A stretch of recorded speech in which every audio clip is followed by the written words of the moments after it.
चला मित्रांनो, जिल्हा परिषदेची निवडणूक तोंडावर आलेली आहे, पण पोलीस भरती होणारच आहे म्हणून प्रश्न निवडणुकीवर टाकला. एका निवडणुकीत 2 उमेदवारांपैकी हरलेल्याला 23% मते मिळाली व तो 972 मतांनी पराभूत झाला. तर जिंकलेल्या उमेदवारास किती मते मिळाली?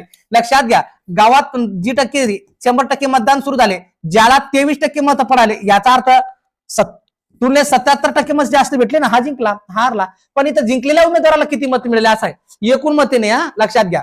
मग या त्या तुलनेत जो आहे तो म्हणजे किती? 54% मतांनी काय झाला?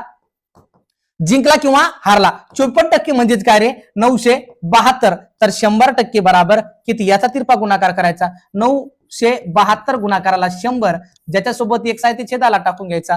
चला, 18 त्रिक 54, 18 पंचे 90, त्याच्यानंतर उरले 7, 18 चूक 72, 3 1 3, 3 1 3, उरले 1 2, 3 8 24. म्हणजेच गावचा मतदान जो आहे 1800 आहे, पण सांगितलं काय? जिंकलेल्या. म्हणून 1800चे 77% काढायचे, छेदाला 100 गुणाकार केला, याचा गुणाकार येतो तुमचा किती?